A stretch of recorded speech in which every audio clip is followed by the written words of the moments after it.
Hi, I'm Kat, and welcome to my channel, Furniture Flipping Senior. I turned 68 a few days ago, just a young kid, and what did I decide to do? I'm going to start flipping furniture. How about that? It should be fun. So if you'd like to come along on my journey with me and see what happens, I'm somebody who knows absolutely nothing about flipping furniture other than what I've seen on YouTube. Join me. So what I want to do first is I want to show you some of the pieces I got. And we can take a look and see what kind of trouble I'm going to get in.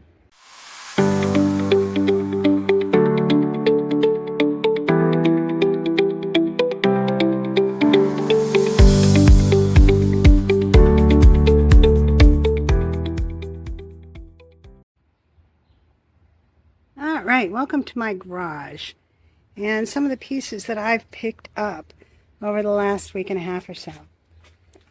First one I got was this guy right here, and the picture of it, I got it on Facebook Marketplace for $15. The picture was horrible, but what it did tell me was that, there's a beautiful wood grain there. It's all scratched up, but I think nothing I can't repair if I sand it down. The other problem, the base looks pretty good, so just some minor touch-ups there. I don't think I'll have to refinish those. But these knobs, oh my God. So, Home Depot, I found those, and we'll see how those go on there. Next, I got this chair. And what I found then is every piece that I found, go back further, there's the chair that I got after it. Every piece that I found has a surprise. So what could the surprise be on this one? It's super clean. So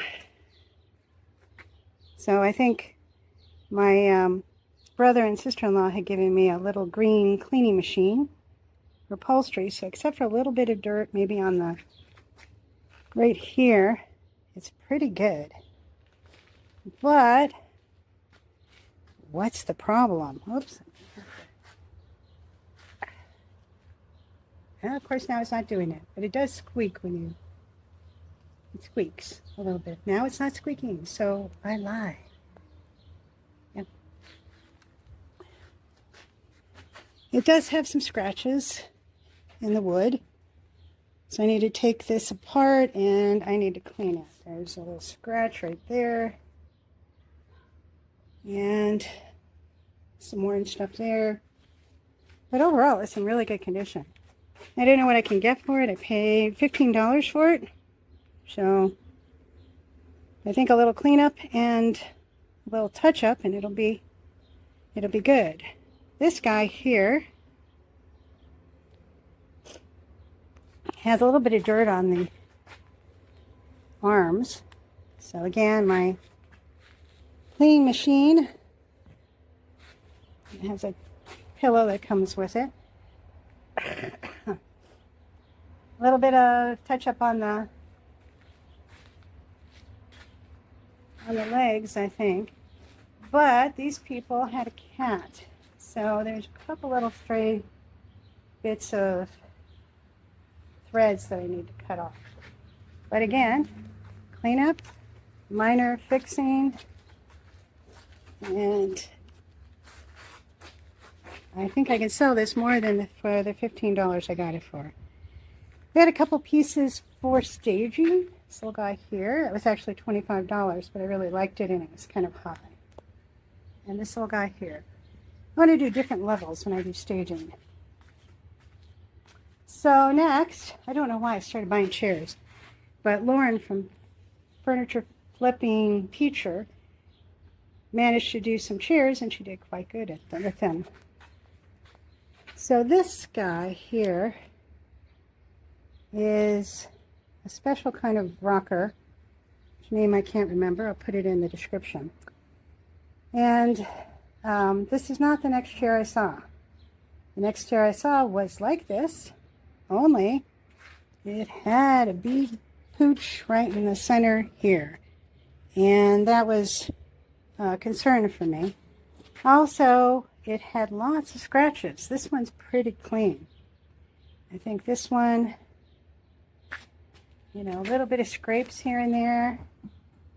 But overall, it's in great shape. I've got to check this right here, but I think if I just glue that down, I think, oh, see, it went away. Oh, there it is. I think if I just glue that down, it'll be fine. I'll turn it over and glue it on the other side, just to make sure it's nice and secure. I don't want people to buy it. So I got this for $25. Next piece was this guy right here. And I really like this piece. Move this guy out of the way. You can see I've gotten myself into too much trouble. So this is a nightstand.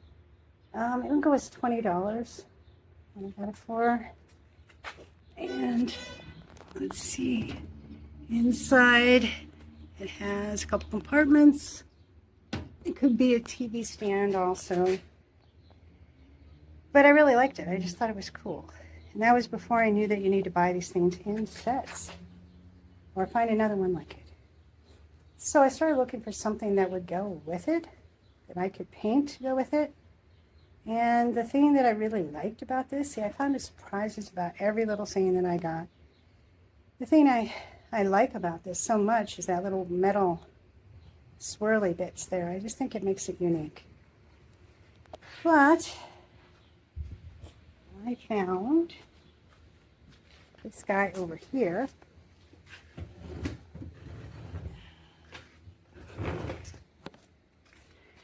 Which is exactly the same height, exactly the same depth, and has some elements about the other one that are the same. The bottoms are similar, and has that wood strip on both of them. But the thing that makes them different, the wood, the little swirl metal pieces, the thing I like so much about the first one are the thing that makes them really different. So if I take the metal part off and paint them the same colors, I think they'll look like a set.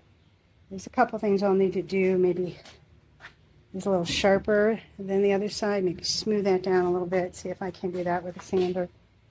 I'm not sure this one's real wood. The first one is. So anyway, that's going to be a project, and we're going to see how that goes. So next, all within the space of a couple weeks, but you know, you start putting stuff out and look what happens. This guy, the dresser.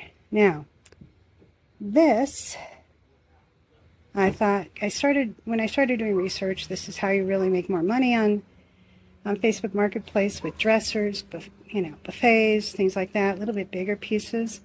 It would fit in my car, and you know, we took out the drawers so I could actually get it out of my car, and then you know, so I go, it's $20. I thought, wow, this is super cheap. If I screw it up, oh well, you know.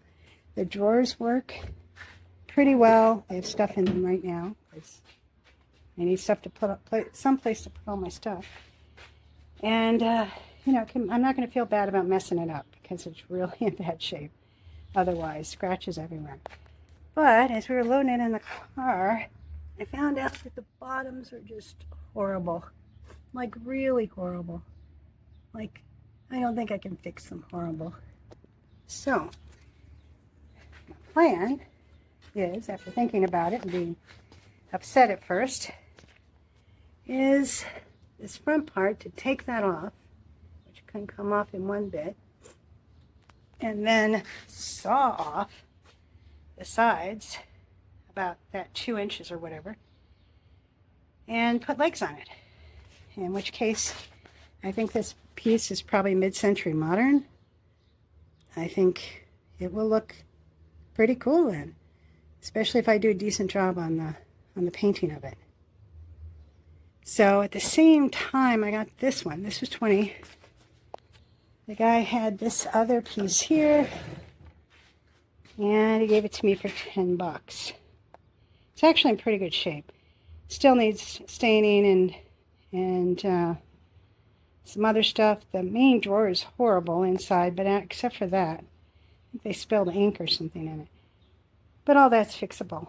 So this will also be a good project, and this might be a good project to do appliques with transfers or decoupage. And, you know, if I don't sell it, you know, it's an experiment, but it can cost me $10. So I was absolutely, completely done. I wasn't going to buy another piece of furniture other than this little chair I got, which I decided is the garage chair for me to sit in. I was not going to buy anything else, not a darn other thing. And I went to the thrift store. And at the thrift store, I made the mistake of falling in love with this piece. It was $80, and I just thought, I'm not spending $80. But it's a really nice piece of furniture. It's called a console. It's by Butler. Okay. And the drawers have dovetails in the back, and they're filled with velvet-lined drawers. I mean, seriously. How could you not fall in love with this piece? But I don't want to change I mean, look at the finish. It's gorgeous. I don't want to destroy that finish. That said, it does have scratches, and it does have problems. It has scratches right there, and it has lots of little scratches on the top that are not that terrible. But as soon as I start sanding, I'm in trouble with this one, because then I like sanding the whole thing. So what to do with this guy? This guy cost me, so that it was $80, and I went in to look at it, and they, excuse my big noise, it was $80, and I couldn't pay $80 for it after I bought all this other furniture and not done anything with it yet. But I looked, and suddenly the price tag was gone. It just wasn't there anymore. And so I asked them about it. Mistake, probably. And I said, what happened to the price on this? Did somebody buy this? And they all, two or three of them came up and looked at the piece and shook their head. No, nobody's bought the piece. And I said, well, the price on it was $80. I just want to see if it's gone down. She said, I'll give you two for $40. Oh my God, $40. I looked it up online, and this piece, when it's in good shape, goes for anywhere from $1,000 to $1,400. It's a beautiful piece of furniture, and one I could easily screw up. So I'm going to have to be careful with this one. But I've got a couple ideas, and it'll be one of the projects we'll be looking at as we go forth, and we'll see if we can keep it looking like this, but without the scratches, and make something beautiful, continuing to be beautiful. Just see where we go with it. If I just feel like I'm going to screw it up, I'll just sell it back for $40 to somebody. But I think with a little bit of help from the internet, I can, handle some scratches and some fixes and take care of my little whole mass of jewelry. Jewelry. I'm looking at my jewelry box over there. My whole mass of furniture. So, and actually, let's take a look at that little jewelry box. This is actually the first piece I bought. I bought this at a thrift store, and I do fused glass, so I thought I could take off this stuff here, this copper or whatever it is, tin stuff. It's already come off in the middle, and fix this up. It does have some areas that are in this little facing that are problematic, so I did do a little bit of wood fixing there, and I'm going to Have to do some more work on it.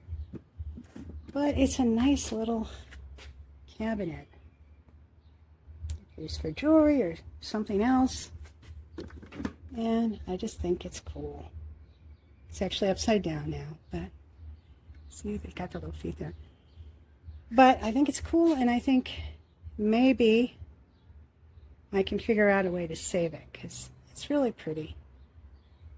So that's my mission, to brave new furniture worlds and see how I do. And like I said, if you want to join me on my journey, hit subscribe. We'll see how it goes. I'll try and make sure I post something every week or once or twice a week. So, just one note. If you're like me and you're deciding you want to do something like crazy, like flip furniture, bring big pieces of furniture into your garage by yourself, things like that, make sure you get these little movers or something like these little movers, because that will save you in moving stuff around. I'm going to get more of them. They have ones that fit under the little feet. Then you could flip the furniture around. So while you're working on it, also get tarps. Okay, tarps are good because once you finish that furniture, you don't want it to get all messed up, you know, with garage dirt or basement dirt or anything like that, or outdoor dirt. So anyway, that's the mission. And you know, hopefully we'll have some fun and see what we can come up with. One other note. I've got to stop buying furniture. No more furniture until I start selling furniture. So let's see how we do. If you'd like to join me and hit subscribe, you can find out whether or not I succeed in my journey not to buy any more furniture until I start finishing and selling furniture. It's going to be a good challenge.